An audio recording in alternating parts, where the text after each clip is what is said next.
Hello friends, welcome to my YouTube channel study with Jas and आप सभी का स्वागत है। आज के मेरे इस वीडियो में हम लोग कुछ basic principles of language English teaching के बारे में डिस्कशन करेंगे। जो सारे के सारे कॉम्पिटिटिव एग्जाम से जितने भी टीचिंग, चाहे वो रीट हो, सी टेट लेवल 1 एंड 2 हो, रीट लेवल 1 एंड 2 हो इंग्लिश के अंदर, वो काफ़ी हेल्पफुल रहेंगे। तो चलिए फिर वीडियो स्टार्ट करते हैं। Let's get started. Basic principles of language teaching.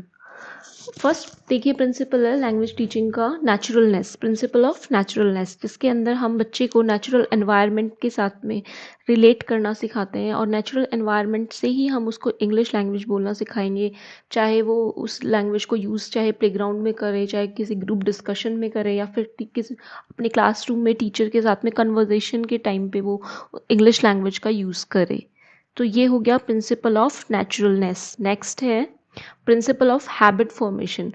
अब बच्चे को उस चीज़ की हैबिट डालना, जैसे habit of going to library. Library में जब बच्चा जाएगा तो ऑब्वियसली वहाँ पे उसको फॉरेन लैंग्वेजेस के लिटरेचर भी अवेलेबल होंगे। तो एक बार अगर बच्चे को आदत हो गई लाइब्रेरी में जाने के लिए, तो फिर वो इजीली खुद भी उसका इंटरेस्ट उस चीज़ में क्रिएट हो जाएगा। जस्ट लाइक लाइब्रेरी पीरियड्स जो होते हैं स्कूल्स में, वो ऑर्गेनाइज करवाए जाते हैं मैनेजमेंट के द्वारा।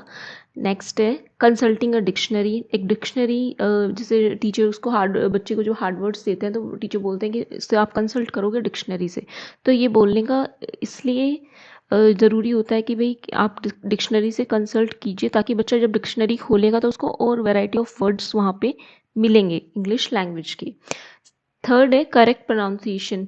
बच्चा अगर एक बार प्रोनाउंसिएशन उसका सही नहीं है तो हम उसको क्लैरिफाई कर देंगे कि इस वर्ड को ये नहीं, ये प्रोनाउंस करना है। जैसे कैप्ट और स्वैप्ट या फिर इस तरह के वर्ड्स में बच्चे ज़्यादा मिस्टेक्स करते हैं।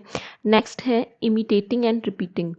क्लास में जैसे छोटे बच्चे होते हैं उनको रिपीटेशन करवाया जाता है, इमिटेटिंग के द्वारा सिखाए जाते हैं प्रोनाउंसिएशन। जैसे एक वर्ड को कैसे प्रोनाउंस करना है, तो उस चीज़ के लिए भी एक बच्चा बोलेगा, फिर सारे बच्चे उसको फॉलो करेंगे। ये वाले जो टेक्निक है इसका यूज़ किया जाता है। नेक्स्ट है habit of reading newspaper and magazines. Morning assembly के अंदर बच्चों को न्यूज़पेपर रीडिंग के लिए और स्पीच के लिए बुलाया जाता है। तो इन सब से बच्चा जो है वो ये देखता है कि पढ़ने की ज़्यादा से ज़्यादा उसके अंदर हैबिट ग्रो करती है। तो ये हुआ principal of habit formation. Next principle है प्रिंसिपल ऑफ एक्सपोजर। तो बच्चे को आप कैसे प्रोवाइड कराएंगे एक्सपोजर?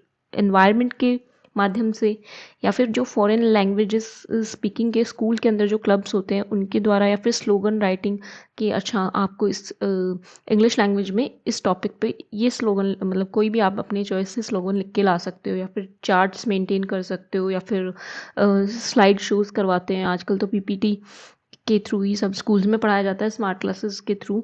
तो वहाँ पे आप बच्चों को छोटी छोटी इंग्लिश मूवीज़ भी दिखा सकते हो, जिनके अंदर एक कन्वर्जेशनल वीडियोस भी दिखाए जा सकते हैं, जिनसे बच्चों को एक एक्सपोजर मिले। तो ये हो गया प्रिंसिपल ऑफ एक्सपोजर। नेक्स्ट है principle of motivation. Principle of motivation के अंदर बच्चे को आप कैसे प्रेरित करोगे, कैसे उसको जागरूक करोगे कि भाई आप इस लैंग्वेज को सीखो, फॉरेन लैंग्वेज या इंग्लिश लैंग्वेज को सीखो। तो उसके लिए 3 टेक्निक्स हैं। फर्स्ट है arousing technique, expectancy techniques and incentive techniques. Arousing techniques वो टेक्निक्स होती हैं जिनके अंदर बच्चे का इंटरेस्ट क्रिएट किया जाता है। अब आप बच्चे का इंटरेस्ट क्रिएट कैसे करेंगे? तो सबसे पहले उसको ऐसा ना पढ़ाया जाए जिससे कि वो बोर हो जाए और वो सो ही जाए। उसे एनजाइटी या फिर फ्रस्ट्रेशन बिल्कुल फील नहीं होना चाहिए। एक इंटरेस्ट आप क्रिएट करेंगे लैंग्वेज के थ्रू, लैंग्वेज गेम्स खिला के। सेकेंड है एक्सपेक्टेंसी टेक्निक्स। उनके अंदर आपको क्लियर कट माइंड में गोल्स होने चाहिए कि आप स्टूडेंट को पढ़ाना क्या चाह रहे हैं और उस तक बच्चे तक जा क्या रही है चीज़। थर्ड है इंसेंटिव टेक्निक्स। वो टेक्निक्स होती है जिनके अंदर आप, जब बच्चे ने लैंग्वेज लर्निंग कर ली उसके बाद आप उसको प्रेज करेंगे ग्रेड्स के द्वारा, या फिर कंपटीशन रख देंगे क्लास में। जैसे 2 ग्रुप्स बना दिए, वोकैबुलरी का उनका कंपटीशन करा दिया, फिर जो ग्रुप कंपटीशन जीत जाएगा उसको आप रिवॉर्ड्स देंगे। ठीक है, इस तरीके से। तो ये हो गए प्रिंसिपल ऑफ मोटिवेशन, जिनके अंदर 3 चीज़ें आएंगी: arousing technique, expectancy techniques and incentive techniques. Next हमारा है प्रिंसिपल ऑफ इंटरेस्ट। अब बच्चे का इंटरेस्ट कैसे डेवलप करेंगे आप? जैसे आप जो उसको पढ़ा रहे हैं वो फर्स्ट ऑफ ऑल तो मीनिंगफुल होना चाहिए, उसके काम आने वाली चीज़ होनी चाहिए और डे टू डे लाइफ से रिलेट करने वाला होना चाहिए। उसके जो एक्सपीरियंसेस हैं वो रियल लाइफ पे बेस्ड होनी चाहिए, कि जो बच्चों को घर के अंदर जो माहौल मिल रहा है और जो स्कूल में माहौल मिल रहा है वो मोरलेस उसको सेम सेम लगे। वो उनको ऐसा नहीं हो कि उसको घर जाने के बाद वो चीज़ें वो कहीं देख ही नहीं पाए। तो डे टू डे लाइफ में जो चीज़ें यूज़ हो रही हैं उन्हीं के उनको एग्जांपल्स देने चाहिए और कुछ एडिशनल एक्टिविटीज़ करवाई जा सकती हैं इंटरेस्ट क्रिएट करने के लिए। जैसे अभी मैंने बताया अंताक्षरी, वर्ड्स के अंताक्षरी, वोकैबलरी इम्प्रूव करने के लिए, या फिर ऑडियो विजुअल एड्स के थ्रू गेम्स, कुछ ऑडियो दिखा के उसके बारे में उससे पूछा जाए, इस तरह से कुछ। या फिर कुछ थिंग्स जो हैं डे टू डे लाइफ में यूज़ होने वाली चीज़ें, उनका विजुअल एड्स दिखा के उनसे पूछा जाए अच्छा ये क्या है, ये क्या है, तो इस तरह से।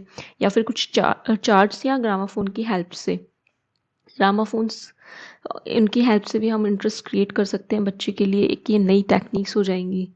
नेक्स्ट है प्रिंसिपल ऑफ फोनोलॉजी और ऑरल अप्रोच। इसके अंदर क्या होता है कि जो बच्चा है उसको सफिशिएंट प्रैक्टिस करवाई जाएगी इंग्लिश लैंग्वेज की।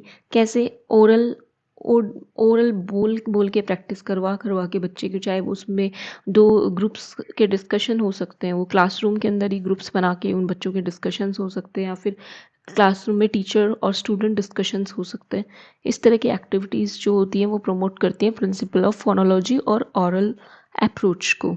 नेक्स्ट प्रिंसिपल है कोरिलेशन विद लाइफ, मतलब principle of correlation with life. इसके अंदर बच्चे को वही बात है डे टू डे लाइफ से जोड़ना है कैसे भी करके। बच्चे को अलग फील नहीं होना चाहिए, बच्चे को यही लगना चाहिए कि हाँ जो मैं सीख रहा हूँ ये वास्तविक चीज़ें हैं और यही मेरी लाइफ में यूज़ भी आने वाली चीज़ें हैं। बच्चे को डे टू डे लाइफ के कस्टम्स से, रूल्स से, रेगुलेशंस से, या फिर जो ट्रेडिशंस हमारे चलते आ रहे हैं, परंपराएं हैं, उनके तौर तरीके से हम उन सिचुएशंस में बच्चे को एग्जांपल्स देके सिखा सकते हैं। वो हो गया प्रिंसिपल ऑफ कोरिलेशन। नेक्स्ट है principle of proportion and proper order. इसके अंदर जो दो प्रिंसिपल्स हैं उनको मैंने मर्ज कर दिया है। एक तो प्रिंसिपल है प्रॉपर प्रोपोर्शन का, नेक्स्ट प्रिंसिपल है प्रॉपर ऑर्डर का। जो प्रॉपर ऑर्डर वो होता है LSRW, listening, speaking, reading and writing. और जो प्रोपोर्शन है प्रिंसिपल का, उसके अंदर लिसनिंग की जगह सिर्फ अंडरस्टैंडिंग हो जाएगा। तो ये एक थोड़ा सा माइन्यूट सा चेंज है। नेक्स्ट है principle of using mother tongue. इसके अंदर जो हमारे एक थिंकर हैं पी गुरे, इनकी एक डेफिनेशन है जो बहुत ही मोस्ट कोटेड डेफिनेशन है और इससे काफ़ी क्वेश्चंस भी पूछे जाते हैं। तो मैंने ये यहाँ पे एज इट इज़ लिख दी, इसका आप चाहें तो स्क्रीनशॉट भी ले सकते हैं। अकॉर्डिंग टू पी गुरे, the teaching of a mother tongue and the teaching of a foreign language can support and assist each other. So, the use of mother tongue may be helpful in teaching a foreign language. मतलब जो P गुरे हैं वो ये बताना चाहते हैं कि अपनी इस डेफिनेशन के माध्यम से वो ये कहना चाहते हैं कि जो मदर टंग है वो हेल्पफुल है, काफ़ी फॉरेन लैंग्वेज को सपोर्ट करती है और मदर टंग की हेल्प से हम बच्चे को फॉरेन लैंग्वेज आसानी से सिखा सकते हैं। तो ये हो गया principle of using mother tongue. Next principle है प्रिंसिपल ऑफ कॉन्क्रीटनेस। इस प्रिंसिपल के अंदर वही होल एंड सोल हमें बच्चे को ऐसा एनवायरनमेंट प्रोवाइड करना जो उसे रियलिस्टिक लगे, रियलिस्टिक सिचुएशंस पे बेस्ड लगे, उसको कॉन्क्रीट थिंग्स जो हैं उसके सामने अवेलेबल हो। जैसे अगर बच्चे को बोला जा रहा है बॉल, एप्पल या फिर बैट, इस तरह के एग्जांपल्स दिए जा रहे हैं तो वो उसके माइंड में उनकी पिक्चर भी बन जानी चाहिए, साथ में उसके एनवायरनमेंट में वो चीज़ें अवेलेबल भी होनी चाहिए। जैसे कि एक और थिंकर है PC रैन, इन्होंने एक डेफिनेशन दी है, the first word of English should be the names of things and those things should be there before him as they are named. जो चीज़ें हैं जो फर्स्ट वर्ड्स हैं इंग्लिश के नेम्स के चीज़ों के, जैसे कि बैट, बॉल, कैट, डॉग, ये सब, तो ये बच्चे के सामने भी प्रेजेंट होनी चाहिए जब इनकी बात की जा रही हो। ठीक है। नेक्स्ट प्रिंसिपल है principle of learning by doing. इस प्रिंसिपल के अंदर ब्लैक बोर्ड के साथ में बच्चे को लाया जाना चाहिए और उससे उन चीज़ों को कुछ ना कुछ वर्ड्स को लिखवाया जाना चाहिए, या फिर आप कुछ लैंग्वेज गेम्स खेल सकते हैं बच्चों के साथ में, डिबेट्स एंड ड्रामास यहाँ पे उनको भी हम यूज़ कर सकते हैं। तो वो आ गया principle of learning by doing के अंदर। नेक्स्ट प्रिंसिपल है प्रिंसिपल ऑफ मल्टीपल अप्रोचेस। इस प्रिंसिपल के अंदर उन अप्रोचेस के बारे में हमें पता होना चाहिए जो हम यूज़ करते हैं बच्चे को सिखाने के लिए चीज़ें, जैसे फंक्शनल अप्रोच है, फोनेटिक अप्रोच है, cultural approach, situational approach and structural and behavioural approach. इन सभी के पर्टिकुलर एक एक वीडियोस बनेंगे, क्योंकि ये सारे जो अप्रोचेस हैं इन टीचिंग लैंग्वेज, तो ये सभी इम्पोर्टेंट है। नेक्स्ट है इसके अंदर principle of accuracy and correctness. अब इसके अंदर बच्चे को ये बताया जाता है कि एक्यूरेसी कैसे आती है या फिर करेक्टनेस कैसे आएगी लैंग्वेज यूज़ करते वक्त। आप प्रॉपर या एग्जैक्ट वर्ड्स का यूज़ करोगे, इसके अंदर प्रोनाउंसिएशन हो गया, intonation, low pitch, high pitch, या फिर स्पेलिंग के अंदर कोई मिस्टेक्स नहीं होनी चाहिए, या फिर जो सेंटेंस का पैटर्न है, स्ट्रक्चर है, वो अप्रोप्रिएट होना चाहिए, तो वो इसके अंदर आएगा। नेक्स्ट है principle of drill and practice. इसके अंदर बच्चे को ज़्यादा से ज़्यादा प्रैक्टिस करवाई जाएगी, पावर ऑफ स्पीच या फिर ओरल एक्सप्रेशंस पे ध्यान दिया जाएगा, या फिर जैसे क्वेश्चंस पूछे जाएंगे तो क्वेश्चन आंसर ड्रिलिंग हो गया, कन्वर्जेशनल ड्रिल हो गया, कि जैसे आपके घर में कोई गेस्ट आए तो how can you converse with that guest member. तो ये सब बच्चों के साथ कन्वर्जेशनल ड्रिल्स के अंदर आएंगे ये सब। तो ये प्रिंसिपल हो गया principle of drill and practice. इसमें बच्चा ज़्यादा से ज़्यादा प्रैक्टिस करेगा, चाहे वो किसी के भी साथ में प्रैक्टिस फिर कर सकता है। नेक्स्ट है प्रिंसिपल ऑफ इमिटेशन ड्रिल। इसके अंदर a teacher of English language should be a model himself or herself, or he or she should present good models of speech tape and disc recordings। मतलब जब class में बच्चा जो बच्चा है वो टीचिंग किसकी हेल्प से सीख रहा है, टीचर की हेल्प से सीख रहा है, तो जो टीचर है वो उसका रोल मॉडल हो गया और वो गुड एग्जाम्पल्स प्रेजेंट कर सकता है। बच्चा इमिटेट किसको करेगा, टीचर को करेगा, और टीचर बच्चों को गुड जो स्पीच के टेप्स हो गए, रिकॉर्डिंग्स हो गए, कुछ प्रोनाउंसिएशन एड्स हो गए, वही सब प्रोवाइड करेंगे। तो ये बच्चे उनको घर पे फिर प्रैक्टिस करेंगे, तो ये सब प्रिंसिपल ऑफ इमिटेशन और ड्रिल के अंदर आता है। नेक्स्ट हमारा है इसके अंदर आगे और भी है, सिलेक्शन है, ग्रेडेशन है, प्रेजेंटेशन और टेस्टिंग है, वो नेक्स्ट वीडियो में। तो इस वीडियो में अभी इतना ही। Thanks for watching this video. Now like, share, subscribe and comment on my YouTube channel if you really like this video, and don't forget to press the bell icon. My channel is Study with Jess. Thank you for watching.